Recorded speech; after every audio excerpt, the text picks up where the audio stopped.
Good morning students. हम concepts के बारे में पढ़ रहे थे, इथोलॉजी की अवधारणाओं के बारे में, व्यवहारिकी की अवधारणाएं या कॉन्सेप्ट जो हैं उनके बारे में पढ़ रहे थे। और उसमें सबसे पहले हमने बात की थी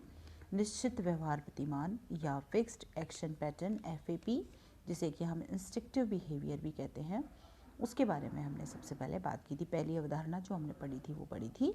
FAP, जिसमें हम ये कह रहे थे कि जो कुछ ऐसे व्यवहार हैं जो जीन्स के द्वारा डिटरमाइंड होते हैं और एनिमल उनको ऑटोमेटिकली शो करता है, चाहे वो अपने साथ वालों से उसे सीखे अथवा ना सीखे, मतलब उसे आप आइसोलेशन में पालिए तो भी वो उस व्यवहार को शो करता है। इस व्यवहार को शो करने के लिए उसको कुछ स्टिमुलस की आवश्यकता होती है। इस FAP को दिखाने के लिए, फिक्स एक्शन पैटर्न को दिखाने के लिए उसको कुछ उद्दीपन चाहिए होता है।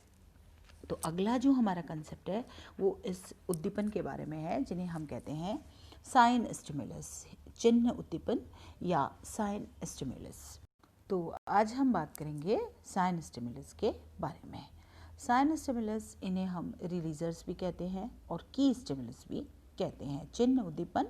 ये रिलीजर्स भी कहलाते हैं और इन्हें हम की स्टिमुलस भी कहते हैं। ये कैपेबल हैं किसी भी फिक्स एक्शन पैटर्न को रिलीज़ करने के लिए या किसी एनिमल में कंज्यूमेटरी बिहेवियर को रिलीज़ करने के लिए इनमें जो है क्षमता पाई जाती है। हम ये कह सकते हैं कि ये एक सरल या जाते हुए विशिष्ट उद्दीपन है जो FAP की अभिव्यक्ति को प्रेरित करते हैं। इनको हम साइन स्टिमुलस कहते हैं। ये वो सिग्नल्स हैं जो कि किसी एनिमल में इंस्टिंक्टिव पैटर्न को, बिहेवियर पैटर्न को स्टार्ट कर देते हैं, उसको इवोक कर देते हैं। जैसे फाइटिंग बिहेवियर, अगर टेरिटोरियल एनिमल है तो अगर कोई दूसरा मेल उसकी टेरिटरी में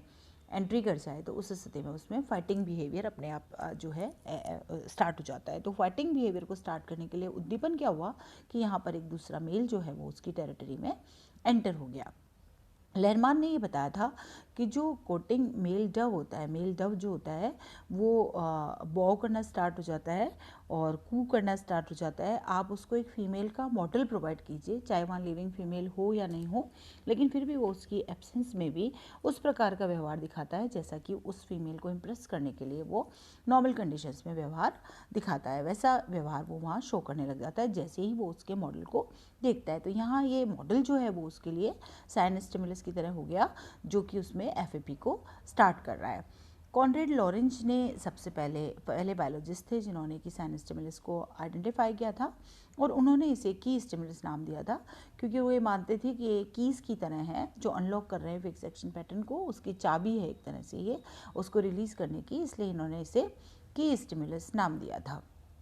और उन्होंने ही IRM का कंसेप्ट बताया था, इन्नेट रिलीजिंग मैकेनिज्म का, जो कि साइन स्टिमुलस के रिस्पॉन्स में काम करती है IRM, जिसके बारे में हम अलग से पढ़ेंगे। वो एक अलग अवधारणा है IRM या इन्नेट रिलीजिंग मैकेनिज्म। आज हम यहाँ पर की स्टिमुलस या साइन स्टिमुलस की बात कर रहे हैं। निको टिनबर्जर ने कई सारे एक्सपेरिमेंट्स किए थे स्टिकलबैक फिश पर और उसमें उन्होंने साइन स्टिमुलस को बताया था। उन्होंने कहा था कि जो बैली होती है, फिश की जो बैली है, उस पे नीचे की तरफ एक ब्राइट रेड कलर डेवलप हो जाता है और नेक पर एक ब्राइट रेड कलर डेवलप हो जाता है, और वो साइन स्टिमुलस है दूसरे मेल्स को अटैकिंग बिहेवियर के लिए, और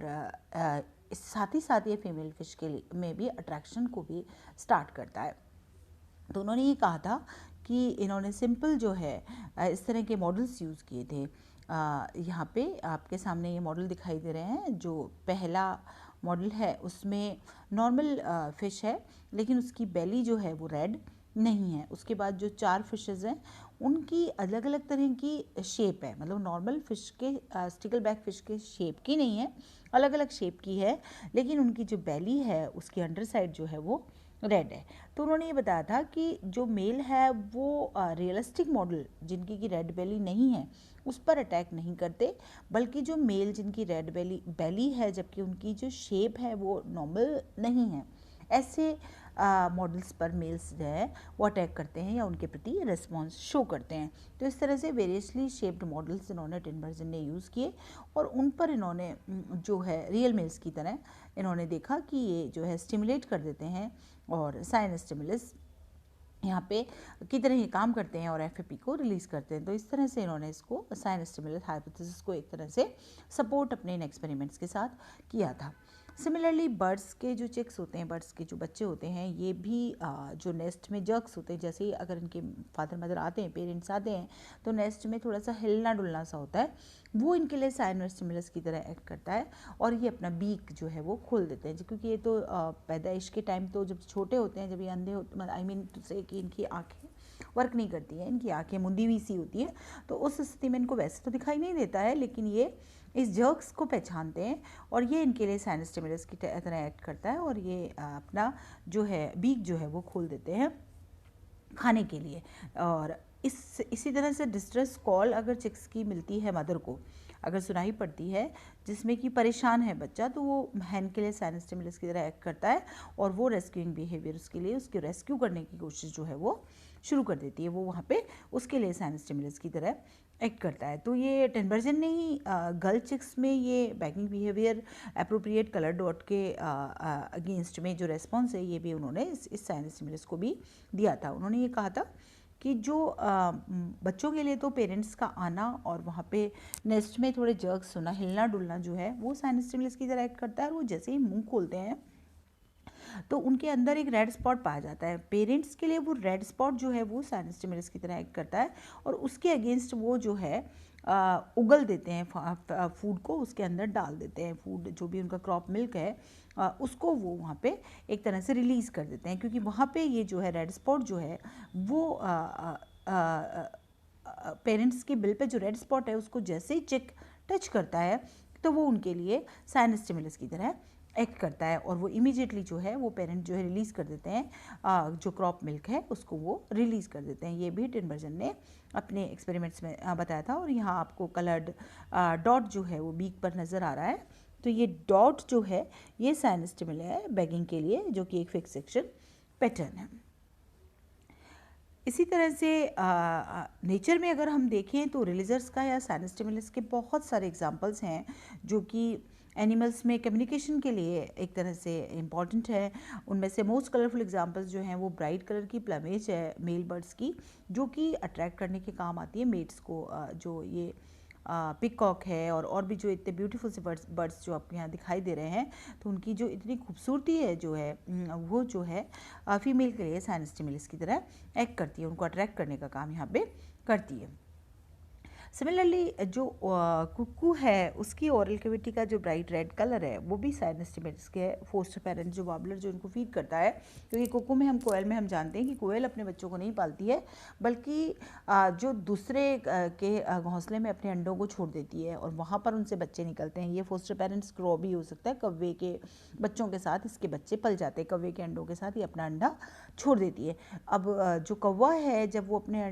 उनको फूड प्रोवाइड करता है छोटे बच्चों को, जो बच्चे निकले हैं उनमें से, तो उस समय क्योंकि कुक्कू के अंदर ओरल कैविटी में, कुक्कू की बच्चों की ओरल कैविटी में ज़्यादा रेड ब्राइट रेड कलर देखने को मिलता है, तो क्रो जो है प्रेफर करता है उनको अपने बच्चों से ज़्यादा, उनको जल्दी जो है फीड पहले प्रोवाइड करता है, क्योंकि ये साइनस स्टिमुलस जो है वो वहाँ पे थोड़ा प्रोमिनेंट है, कंपैरेटिवली प्रोमिनेंट है ब्राइट रेड कलर, वो साइनस स्टिमुलस की तरह है कि उनको फीड करना है। साइनस स्टिमुलस एक करेक्टर नहीं है, बल्कि एक कॉम्बिनेशन है कई सारे स्टिमुलस का, जैसे शेप ऑफ बिल का फ़र्क पड़ेगा, कलर का फ़र्क पड़ेगा, पैचेज ऑन बॉडी पे फ़र्क पड़ेगा, एक्शंस पे, ऑडिटरी सिग्नल्स, ये सब मिलके कलेक्टिवली भी एक कॉम्बिनेशन में भी सारे स्टिमुलस जो हैं काम करते हैं, या एक अकेला साइनस स्टिमुलस काम नहीं करता है। साइनस स्टिमुलस जो है ये